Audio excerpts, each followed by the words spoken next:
games, they're in. They win 10 games, they should be in, but we'll see. You know what I mean? So it is what it is. But we move forward. Let's go ahead and jump into our next game, which is going to be a good one. Commanders and the Rams. This one is going to be the final game of the early slate. I mean, the first game of the late slate, actually. And you have a Commanders team 4-9, pretty much fell off the face of the earth. You have the Rams who are 6-7. Commanders just, it was a must needed buy for that team, but that team's been done for a while, man. Let's just keep it real. This team is lost their last four in a row. They've lost their last six out of eight as well too. It's just been a bad season for this team overall. They started off the season 2-0. They lost three straight. Then they were 3-3, and since that point, they're 1-6. And they're coming off of a bye, so they're going to be a little bit fresher than the Rams, who are dealing with their own aches and pains as well too. But the Rams have stepped into a position to where they are right there to get a playoff spot, and the Rams are rejoicing in that. They had lost three in a row, then they got a bye and have won three in a row. They lost to Baltimore last week on an overtime turnover that turned into a pick six. So this team is in prime position to really go ahead and put themselves back in the conversation for the NFC, because the thing about the Rams is the Rams are probably the one sneaky ass team that can absolutely shake the cart when it comes to the playoff situation. Right now, they're on the outside looking in because guess what? Green Bay owns the tiebreaker from their game when the Rams went to Green Bay a few weeks ago. So now they're ahead of Seattle because they swept Seattle.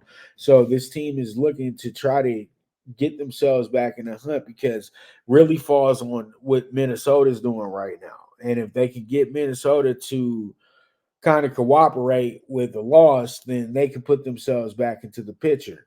But it's going to be a long haul. They're right behind Green Bay, and if this Rams team makes the playoffs, I'm telling you right now, teams like the Eagles, they're in trouble. You know what I mean? Because that's the one team that you don't want to play against in the first round, because they're physical, and Sean McVay is one of the best play callers in the NFL. But they will actually line it up with the Dallas Cowboys from what I'm seeing right now. So we'll see how it goes. We'll see how it shakes out. But when I'm going with this one, I'm taking the Rams with the -6.5. I think the Rams will absolutely crush on the Commanders, who pretty much have kind of quit, in my opinion. I don't think that they really feeling Coach Rivera anymore. You know what I mean? Bieniemy's doing a great job.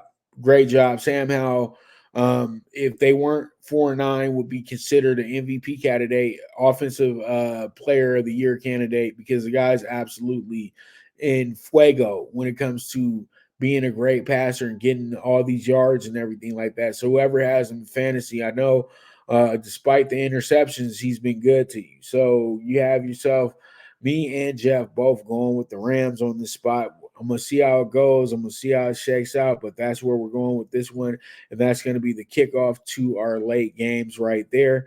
And so with that, we're gonna go ahead and take one last break, and when I get back, we're gonna break down the two big games of Sunday afternoon, and then we're gonna go ahead and break down the national games on for Monday Night Football and Sunday Night Football. So you guys stay tuned. This is the Premier Sports Betting Show.